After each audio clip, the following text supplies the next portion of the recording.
Assalamualaikum warahmatullahi wabarakatuh.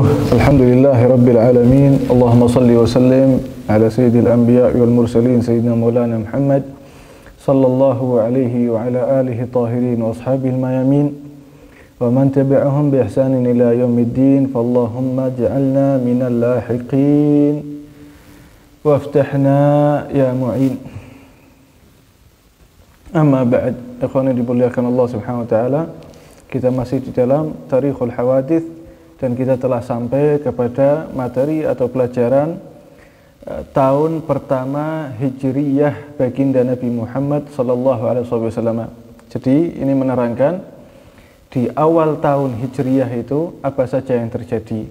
Mari bersama kita dengarkan apa yang ada di dalam kitab. A'udzu billahi minasyaitonir rajim. Bismillahirrahmanirrahim. Allahumma shalli wa sallim ala sayyidina Muhammadin wa آله وصحبه أجمعين. أما بعد، السنة الأولى من الهجرة النبوية وهي السنة الثالثة عشر من النبوة وفيها هاجر صلى الله عليه وسلم إلى المدينة. Dikatakan di sini tahun pertama Hijriyah yaitu bertepatan dengan tahun 13 kenabian. Jadi Nabi SAW dijadikan Nabi umur 40 tahun. Setelah 13 tahun Nabi SAW menjadi Nabi, maka Allah Subhanahu Wa Taala memerintahkan baginda Rasulullah SAW untuk hijrah ke kota Madinah. Nah, di sini dikatakan bahwa Nabi SAW hijrah ke kota Madinah dari kota Mekah, yaitu pada hari Senin di bulan Rabiul Awal. Dan Nabi SAW sampai di kota Madinah, yaitu bertepatan tanggal 12 Rabiul Awal. Nah, dan Nabi SAW ketika hijrah, Nabi SAW usianya yaitu 53 tahun. Usianya 53 tahun. Jadi Nabi SAW wafat umur 63. Umur 53 tahun beliau hijrah dari kota Mekah ke Madinah. Berarti dari sini kita bisa simpulkan bahwa Nabi Muhammad SAW di kota Madinah selama 10 tahun. Setelah 10 tahun maka Nabi SAW wafat. Nah, dan Nabi SAW ketika masuk ke kota Madinah tanggal 12 Rabiul Awal, waktunya di waktu duha. Di waktu duha berarti kira-kira antara jam 8 atau sampai jam 10. Antara jam 8 sampai jam 10 kira-kira seperti itu. Dan Nabi SAW ketika hijrah, beliau bersama dua orang. Yang pertama yang menemani Rasulullah SAW yaitu Sayyidina Abi Bakr As-Siddiq. Yang kedua yang menjadi dalal atau navigator yang menunjukkan jalan dari kota Mekah menuju kota Madinah, tapi jalan yang tidak umum dilewati oleh orang. Karena Nabi SAW kalau jalan lewat jalan umum yang biasa dilewati orang, dikhawatirkan Nabi SAW dicegat oleh kaum kufar Quraisy. Karena Nabi SAW ketika ingin hijrah dari kota Mekah ke kota Madinah, kufar Quraisy itu melarang atau ingin menghentikan atau ingin membentengi Nabi SAW agar tidak hijrah ke kota Madinah, biar tetap di kota Mekah. Karena kalau Nabi SAW tetap berada di kota Mekah, maka mereka bisa memantau Nabi Muhammad SAW. Tapi kalau Nabi SAW pindah ke kota Madinah, maka mereka tidak bisa memantau, dan mereka tahu persis kalau Nabi SAW pindah ke kota Madinah, maka perjuangan Rasulullah SAW akan berhasil dan Islam yang dibawa akan meluas ke seluruh dunia. Dan itu kufar Quraisy mereka tahu persis. Maka Nabi SAW dan Sayyidina Abu Bakar Siddiq butuh satu orang yang betul-betul memahami jalan yang tidak lewat seperti jalan yang umumnya dilewati orang. Maka dibawalah satu orang namanya Abdullah bin Uraiqid.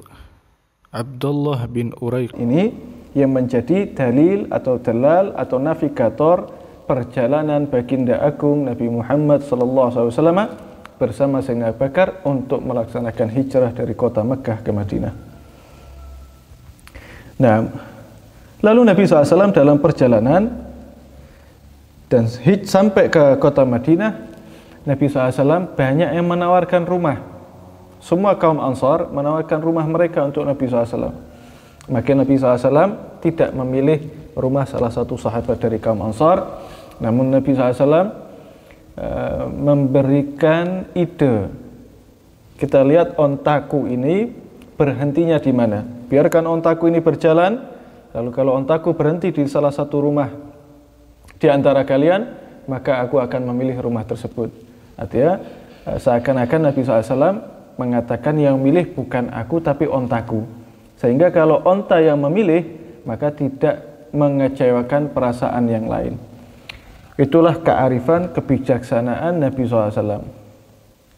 Maka onta itu berjalan, berhenti di rumah seorang sahabat agung, Sayyidina dari kaum Ansar, Abu Ayyub Al-Ansari. Maka Nabi SAW tinggal di rumah Ayyub atau Abu Ayyub Al-Ansari untuk sementara waktu sampai masjid dibangun dan rumah Nabi SAW ikut dibangun oleh para sahabat Muhajirin dan Ansar. Dan ketika Nabi SAW sudah memiliki rumah sendiri, maka Nabi SAW pindah dari rumah Abu Ayyub Al-Ansari, pindah ke rumah pribadinya baginda agung Nabi Muhammad sallallahu alaihi wasallam. Dan ada kisah yang sangat menarik, kenapa onta itu berhenti di rumah Abu Ayyub Al-Ansari. Nah, kita teruskan. Juga Nabi SAW dalam perjalanan itu sampai ke kota Madinah, Nabi SAW juga ketika sampai di kota Madinah, bersamaan dengan itu ada satu masjid yang dibangun di daerah Quba namanya. Jadi pertama masjid di luar kota Mekah, atau kita katakan masjid yang paling pertama dibangun di alam semesta itu adalah Masjid Quba. Jadi bukan masjid Nabi SAW. Masjid Quba itu adalah masjid yang paling pertama dibangun oleh para sahabat Ansar dan juga orang-orang yang tinggal di Quba. Karena Quba itu dia belum masuk di wilayah kota Madinah. Jadi Quba itu kalau berjalan dari kota Makkah sebelum kota Madinah. Walaupun kalau sekarang ini sudah ada perluasan, maka Quba itu bisa dikatakan sebagai satu wilayah dengan kota Madinah. Tapi dulu tidak masuk dalam wilayah atau lingkaran batas kota Madinah, karena Quba di luarnya itu. Quba itu tamma bina Masjid Quba. Pembangunan Masjid Quba selesai, telah sempurna. Dan setelah itu ketika Nabi SAW juga sampai di Madinah, tahun pertama yang dilakukan oleh Rasulullah SAW membangun masjidnya Sallallahu Alaihi Wasallam yang disebut Masjid Al-Madinatul Munawwarah. Nah, itu dibangun oleh para sahabat dari kaum Muhajirin dan juga kaum Ansar. Wa fiha tammat al-mu'akha 'ala al-haqq wal muwasah wat tawaruth bainal muhajirin wal ansar. Dan juga Nabi SAW ketika pindah ke kota Madinah, hijrah, sampai di sana yang pertama dilakukan yaitu mempersaudarakan sahabat dari kalangan Muhajirin dan kalangan dari Ansar. Muhajirin dipanggil, Ansar dipanggil, lalu satu persatu dari mereka dipersatukan atau dipersaudarakan atas nama Allah Subhanahu wa taala. Di sini dikatakan jumlahnya ada 90. 45 dari kaum Muhajirin, 45 dari kaum Ansar.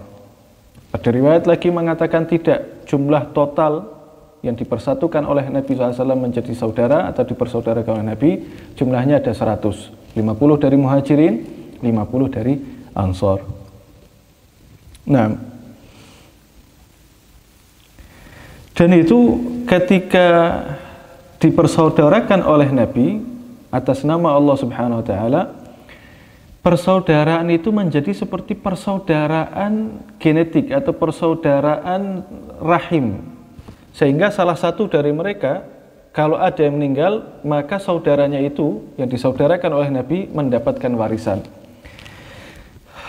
Berjalan selang beberapa tahun setelah peperangan Badar, turun ayat A'udzubillahi minasyaitonir rajim wa ulul arhami ba'dhum uli ba'd wa ulul arham ba'dhum aula bi ba'dhin fi kitabillahi minal mu'minina wal muhajirin illa an taf'alu ila awliyaikum ma'rufa kana dzalika fil kitabi mastura. Maka ketika ayat ini turun, saling mewarisi antara persaudaraan yang disatukan oleh Nabi dihapus oleh Allah Subhanahu wa taala, langsung turun ayat itu. Artinya Allah Subhanahu wa taala yang memberikan keputusan itu. Juga di awal tahun Nabi SAW datang ke kota Madinah, datangnya ibunya Sayyidina Anas bin Malik rahimahullah ta'ala. Sayyidina Anas ketika itu umur 10 tahun dibawa oleh ibunya menghadap Nabi Muhammad SAW, lalu Sayyidina Anas bin Malik diserahkan oleh ibunya ke Rasulullah untuk membantu apa yang dibutuhkan oleh Rasulullah sallallahu alaihi wasallam. Wa fiha ju'ila salat al-hadar 4 rakaat wa kanat rak'atain ba'da makdamihi al-Madinah bi syahr. Dan juga salat sunnah rawatib itu dijadikan menjadi 4 rakaat tanpa musafir. Jadi salat sunnah itu 2 rakaat, 2 rakaat, 2 rakaat, 2 rakaat, 2 rakaat, 2 rakaat. Nah, dulu tidak, cuma 2 rakaat, maka dijadikan 4 rakaat, 2 rakaat qabliyah, 2 rakaat ba'diyah. Itu syariat itu terjadi awal tahun atau tahun pertama hijrahnya Nabi Muhammad sallallahu alaihi wasallam.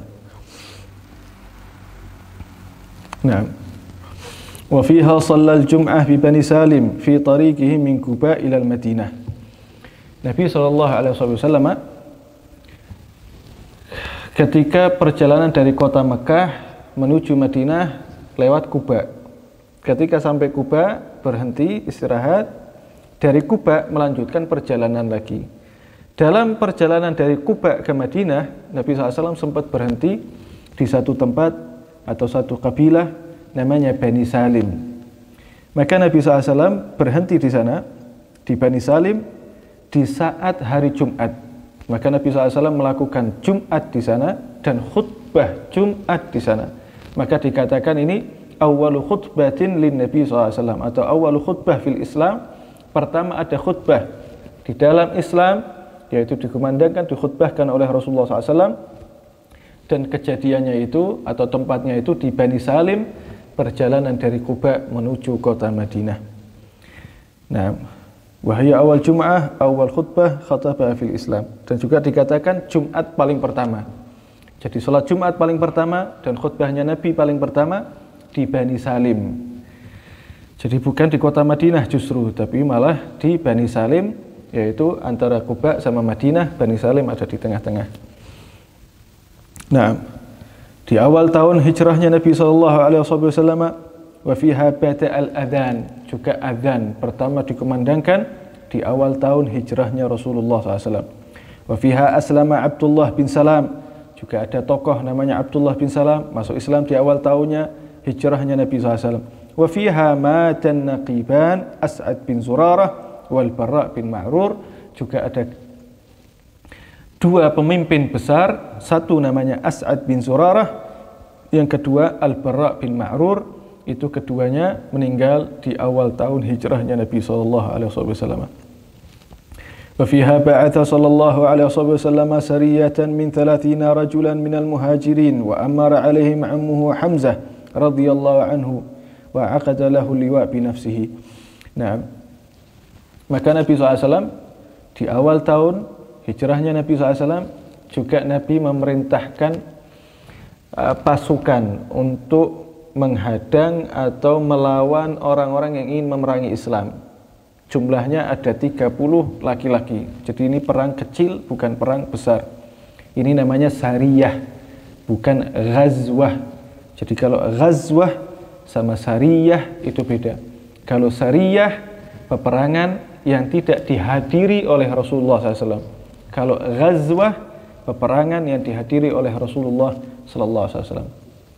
Ini Nabi SAW di tahun pertama memerintahkan 30 kaum laki-laki untuk memerangi atau menghadang kufar kaum Quraisy, dan dipimpin oleh pamannya sendiri Sayyidina Hamzah radhiyallahu anhu wa arda.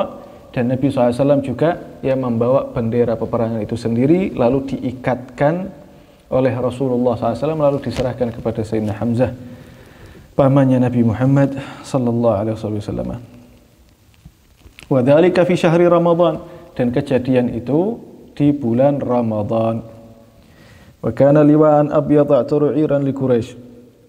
Dan kejadian itu atau benderanya itu warnanya putih untuk memukul mundur rombongan dari kufar Quraisy. Jadi ada kufar Quraisy datang ini menyerang, dipukul mundur oleh Sayyidina Hamzah bin Abdul Muttalib. Dan rombongan itu yang ketika datang pengen menghadang atau pengen memerangi kaum muslimin, ingin bahkan mengeluarkan Nabi Muhammad SAW dari kota Madinah, pasukan mereka ada 300 orang. Dan di pasukan itu ada Abu Jahal. Ya. Jadi kaum kufar Quraisy ada 300 dan di dalamnya ada orang pembesar kufar Quraisy yaitu Abu Jahal. Sedangkan yang dikirim sama Nabi SAW hanya 30 orang dipimpin oleh pamannya Nabi SAW. Nah, radhiyallahu anhum warḍah. Lalu kejadian itu tidak jadi perang.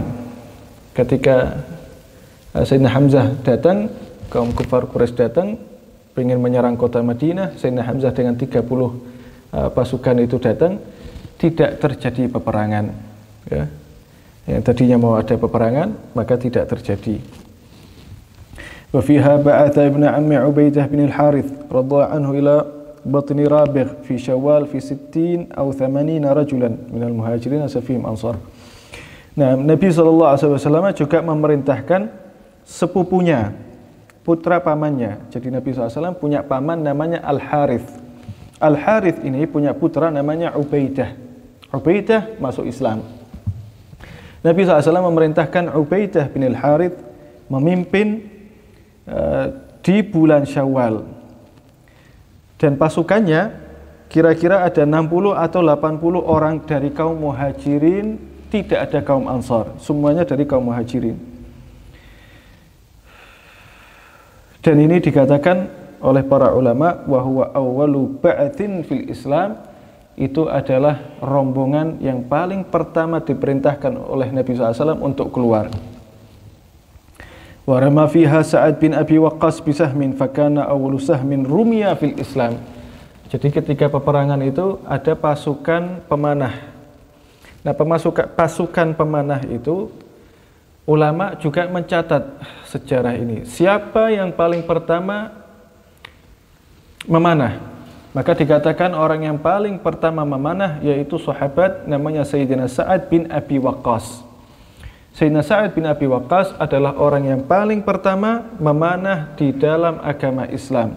Dan itu terjadi di awal tahun hijrahnya Rasulullah sallallahu alaihi wasallam. Dan juga kata ulama ketika Sayyidina Sa'ad bin Abi Waqqas itu melempar anak panah, umurnya belum sampai 20 tahun. Ada riwayat mengatakan 16 tahun, ada riwayat mengatakan 18 tahun. Umur masih belasan tahun, tetapi Sayyidina Sa'ad bin Abi Waqqas sudah berjuang bersama Rasulullah sallallahu alaihi wasallam untuk agamanya. Radhiyallahu anhum wa radhahum. Wa fiha Sariyah bin Abi Waqqas ila al-Kharrar wati bil Hijaz ila akhirih. Juga ada Sariyah, peperangan kecil yang tidak dihadiri oleh Nabi SAW. Itu di daerah namanya Kharrar di Wadi Hijaz. Begitu juga Nabi SAW di tahun pertama puasa Asyura. Jadi kalau puasa Asyura, kalau ada yang bertanya kapan ada puasa Asyura, maka di sini dikatakan puasa Asyura itu pertama diperintahkan oleh Nabi SAW di awal tahun hijrahnya Nabi Muhammad sallallahu alaihi wasallam. Sebab dulu kaum Yahudi itu mereka puasa Asyura. Ditanya sama Nabi SAW, kenapa kalian puasa Asyura? Mereka mengatakan kami bersyukur karena Allah Subhanahu wa taala menyelamatkan Nabi Musa alaihissalam dari kejaran Fir'aun, yang kedua dari tenggelamnya dari laut. Maka Nabi Muhammad SAW menjawab, kami mestinya lebih peduli daripada kaum Yahudi untuk Nabi Musa alaihissalam. Artinya dalam kata lain, mestinya yang bersyukur lebih itu adalah kaum Islam. Maka Nabi SAW berpuasa Asyura di awal tahun Hijriyah.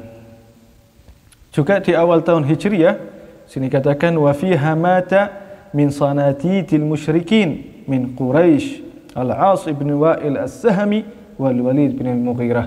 Di awal tahun hijrahnya Nabi SAW juga ada kematian dua orang besar dari kaum kufar Quraisy. Yang pertama yaitu Al-As ibn Wa'il. Ini Al-As ibn Wa'il juga termasuk orang yang betul-betul sering mengganggu Nabi Muhammad SAW. Yang kedua Al-Walid bin Al-Mughirah. Al-Walid bin Al-Mughirah ini juga sering mengganggu Nabi Muhammad SAW. Bahkan ketika Nabi SAW itu sholat di Ka'bah, ya, dulu itu di Ka'bah, Nabi SAW pernah sholat, diganggu sama satu orang. Bahkan dicekek. Nabi SAW dicekek, lehernya sampai merah. Sampai ada bekas cekekan itu, kain yang untuk nyekek, untuk narik. Orang tersebut adalah Al-Walid bin Al-Mughirah. Juga Nabi SAW pernah lagi keadaan sujud, dilempari kotoran. Jadi Nabi SAW lagi sujud, dilempari kotoran. Yang melempari kotoran namanya Al-Walid bin Al-Mughirah. Catatan penting, yang dimaksud kotoran di sini bukan kotoran yang seperti kita fahami. Kalau kita tahunya kotoran, mohon maaf, kotoran itu ya BAB. Nah, di sini dikatakan kotoran hewan, berarti bukan BAB-nya hewan, tapi maksudnya apa? Maksudnya jeroan hewan. Jadi yang di dalam itu, di dalam perut ada usus dan lain-lain, itu namanya jeroan. Nah, jeroan itu orang-orang Arab itu tidak pernah memakan jeroan. Maka jeroan itu karena tidak dimakan, karena dianggap itu kotoran, maka dibuang oleh mereka. Nah, kotoran itu, jeroan itu yang disiramkan ke atas Nabi Muhammad SAW oleh seorang pembesar kufar Quraisy yang bernama Al-Walid bin Al-Mughirah. Dan Al-Walid bin Al-Mughirah ketika diganggu oleh Nabi SAW, Nabi SAW tetap sabar sehingga menghasilkan putra Al-Walid bin Al-Mughirah masuk Islam, yaitu yang bernama Sayyidina Khalid bin Al-Walid bin Al-Mughirah. Ikhwan yang dimuliakan Allah Subhanahu wa taala, mungkin sampai sini saja tentang sejarah awal tahun hijrahnya Nabi Muhammad sallallahu alaihi wasallam. Kalau kita mau kaji sebenarnya sangat luas, sangat banyak, namun mudah-mudahan dari yang sedikit ini kita bisa memetik pelajaran besar untuk kita dan juga menambah pengetahuan kita. Wallahu a'lam.